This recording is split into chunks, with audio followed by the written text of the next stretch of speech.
but I felt they also felt it is right. You know, there would be something that everybody has been hurt about, not exactly by this person, but I'm saying generally, we are women. It's a system. Yeah, it's a system. We are women. You would know what's happening in your part of the industry. We would know what is happening in our part of the industry, but most of the time we always keep quiet, and we are told to. Yeah. We're always told to keep quiet, to be in that safe spot where no one else knows about what has happened, so that you don't have to face the backlash. But I'm saying it's time. It's time to speak out when it's the right time. I'm not saying you have to keep doing that all the time. I don't do that. I have a lot of love and respect for my colleagues.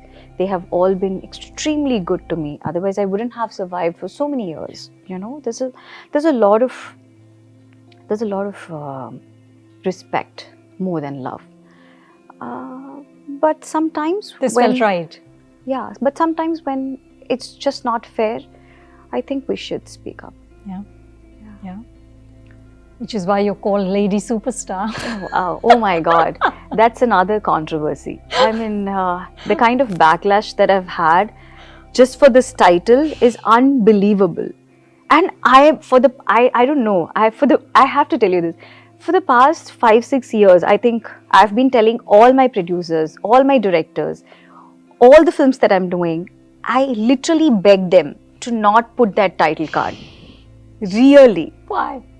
Because I'm so scared. Like, my career doesn't define, I mean, it's not defined by that, of course. But it's not defined by the title or the tag, or I'm not trying to snatch away someone's title, or it's not about that. It really doesn't mean anything to me. But it means a bit to me, maybe because it's the love and respect that people have on me, you know. It's not something that I thought about it one night and I created it, and you know, the next day now I'm just call putting me it, this. Yeah, now just call me this. This is my title. I mean, this is not how it happens at all. Right.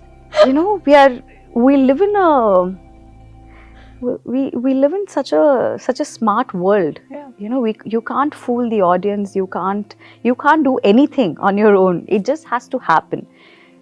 I might not be the best of the actors, I might not be the best of the performers, I might not be the best of the dancer, but I'm here.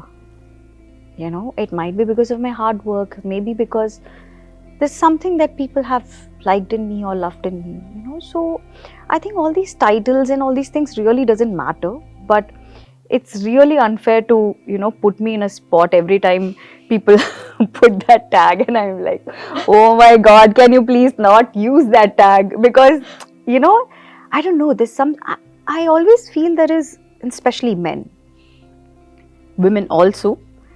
There's resentment? Yeah, I think, I don't know, I always try to understand what is the problem when you see a successful woman. I really don't understand the problem, but I think there is a problem. There is that sort of envy or you know, a sort of, I don't know what that, I don't know how to word that emotion, but there's something that happens inside people when they see a woman being much more successful than all the men. Yeah. You know, and it's not easy to survive, to be the lead for 20 years. A lot of backlash for the way you're looking. There was a lot of body shaming, like how I've explained it in the next Netflix documentary. There was a lot of slut shaming. There was, I mean, you name the shame, it was all written for me, you know. So I think it was a lot for a girl of that age to take. So I think that made me very tough from inside. So today, if you ask me if it's your hard work or your toughness inside, I would say both. I have always worked hard. I have always worked hard. When all these so-called critics, reviewers, they wrote me off with body shaming and all that, I was like, there will come a day when you will have to write good things about me, and that day is going to come very, very soon. And it happened in a year. Really? Yeah. You know, all these good things happen when you have been good to a lot of people, when you have been a kind soul, you know. I'm not saying you have to do charity, you have to, you know, be good to everybody all the time, but just don't do anything bad to anyone. You know, so maybe all that goodness, all of my mom's prayers and all my hard work, all my discipline, the love and respect that I had gathered for so many years really worked for me when I wanted to make a comeback, you know. So I think, yeah, from that time onwards, I've been a different person. I think it's just the way we are all programmed, maybe. We all think that if somebody is successful, they have to get married to someone who's equally successful, or who's maybe a bit more successful than whatever, you know. But what I don't understand is that it's love that you're choosing. You're not choosing success. Yeah, you're not choosing success. You're not choosing money. You're not choosing luxury. That's not how it's calculated at all. You fall in love, you fall in love. That's all. And with me and Vignesh, the thing is, so like how I said in the documentary, it was me who took the first step. Move. First move, and that has never happened in my life. I think I'm too egoistic to take that first step. But with him, I just felt it's right. I just felt that if I don't make that first move, he might not even realize that I'm actually, you know, I actually like him. And our relationship is rock solid, you know, because it's based only on love. It's not based on anything else, you know. And when your relationship is based on unconditional love, where there is no exchange system, where there are no sacrifices or compromises to be made. He doesn't have to become a different person to be with me, or I don't have to become a different person to be with him.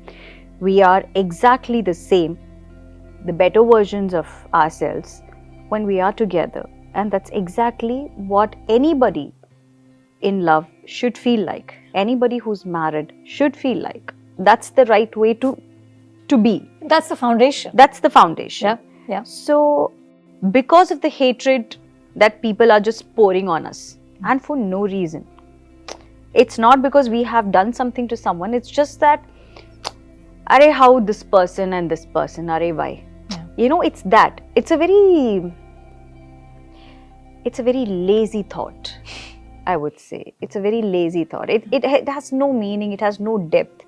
So would you say the same thing if he was already successful and I was trying to figure out my way through success and my career and my blockbusters? Would you say the same? No. That would be expected. Yeah, that would be expected, because a male is always supposed to be extremely successful, and the girl is supposed to just come and, you know, play along, you know. But that's not the vision that we have. That's not the vision that we have. Yeah. The vision is to grow together. Yeah. The vision is to build the empire together.